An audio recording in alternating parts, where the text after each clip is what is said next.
करीम साहब को मुतासिर करने के लिए कर रही हो ना सब। वो माँ और बेटी फौरन यहाँ से निकल जाने चाहिए। बाबा ने उन लोगों को बहुत छूट दे रखी है। बहन, उसे कोई हादसा पेश आया है। मुझे मालूम करना होगा कि सादिया यहाँ किससे मिली थी।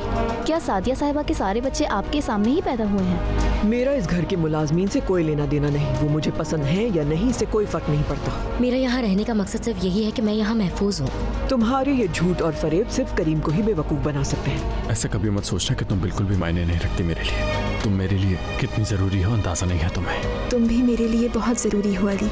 अली भी तुमसे मोहब्बत करता है, मैं तुम्हें बता रही हूँ। इस तरह चले जाने से मुझे कसूरवार समझा जाएगा। जब तक मैं जिंदा हूँ तुम अपनी चालों में कामयाब नहीं हो सकती कभी। जितनी जल्द हो सके इस घर से चली जाओ।